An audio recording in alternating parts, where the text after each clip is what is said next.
I raised my son alone. I buried his father. I gave up everything so he could have a future. And on his wedding day, he told me I didn't belong there. What happened next was not planned. But it was the moment he finally remembered who I was. Welcome to my YouTube channel Whisper Stories, where silence speaks. My name is Emily, and I am 61 years old. I have lived long enough to know that the deepest wounds are not made by strangers. They are made by the people whose first breath you witnessed, whose scraped knees you kissed, whose nightmares you chased away in the dark. The day my son threw me out of his wedding, I was wearing the same pearl necklace I wore the day he was born. I had saved it for moments that mattered. Apparently this one mattered, just not to him. The morning I still believed I belonged. The morning of my son Daniel's wedding began quietly. Too quietly. I stood in my small bedroom, smoothing the fabric of my navy blue dress, the one I'd bought months earlier after Daniel said, "Mom, please dress nice. This day is important." I smiled at my reflection, noticing the silver threads in my hair I no longer bothered to dye. 61 years old. A widow for 7. A mother forever. I pinned my hair carefully, hands steady despite the ache in my fingers. On the dresser sat a framed photo, Daniel at age 6, missing his 2 front teeth, grinning like he owned the world. His arms were wrapped around my neck. Back then I was his whole world. I whispered to the photo, "I hope I still matter today." I didn't know how prophetic that thought would be.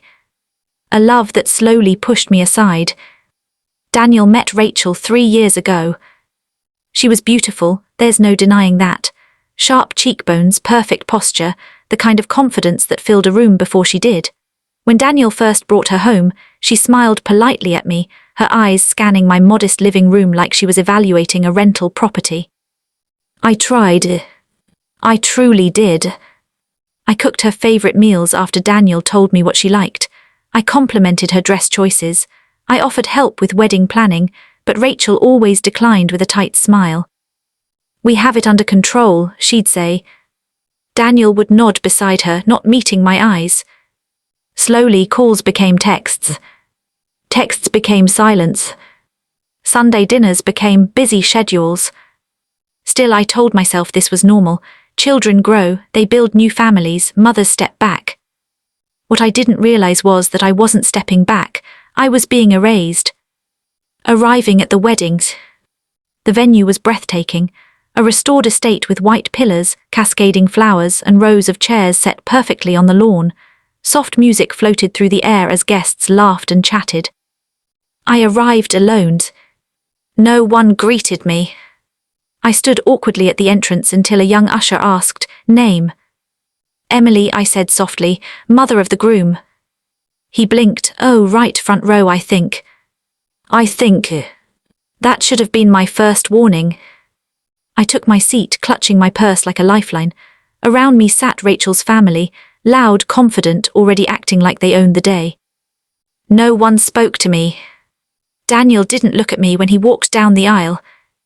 Still, when the ceremony began, my heart swelled. There he was, my son, the boy I rocked through fevers, the teenager I defended when teachers doubted him, the man I supported through college loans I'm still paying. Tears filled my eyes. This is his happiness, I told myself, that's enough. The moment everything shattered. After the ceremony, guests moved toward the reception hall. I followed, smiling at familiar faces who barely acknowledged me. I was halfway to my assigned table when Rachel approached me. She didn't smile. "Emily," she said, her voice low and controlled, "we need to talk." Daniel stood beside her, arms crossed.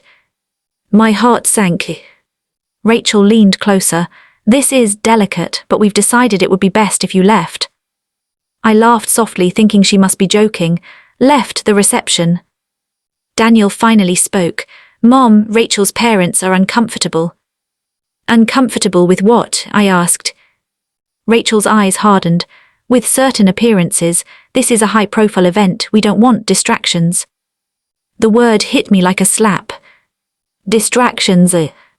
Daniel avoided my gaze. "Mom, please don't make this harder than it needs to be." My ears rang. You're asking me to leave your wedding? Rachel nodded. It's for the best. Guests nearby had gone silent. I could feel their eyes on me, curious, judgmental, entertained.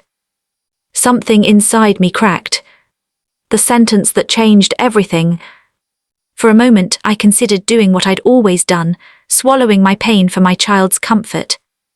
Then I realized something. If I stayed silent now, I would disappear forever. I straightened my back. I raised my voice, not shouting but clear enough that everyone could hear. Daniel, I said, do you remember the night your father died? He stiffened. I continued, my voice steady despite the tremor in my heart.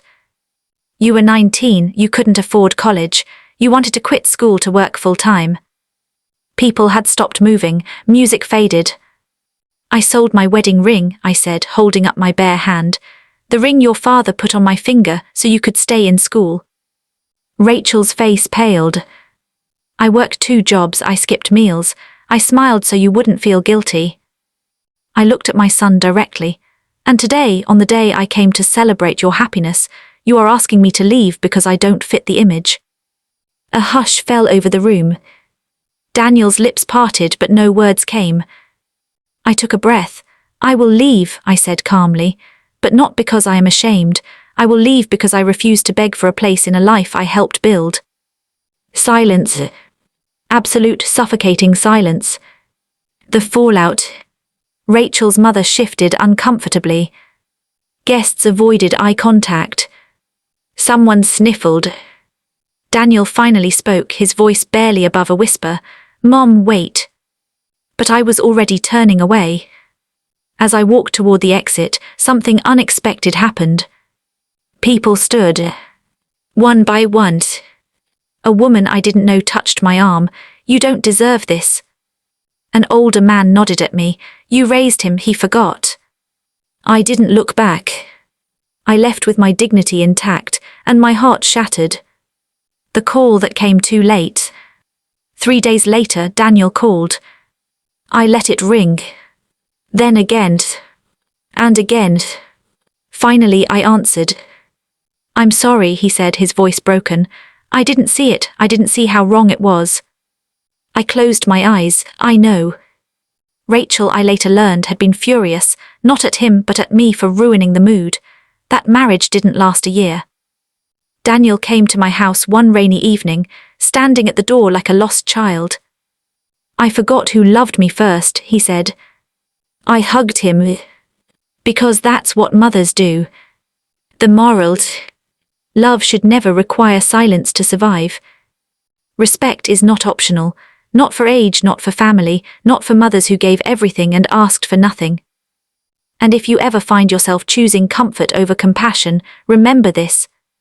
The people who carried you when you had nothing are not disposable when you finally have everything.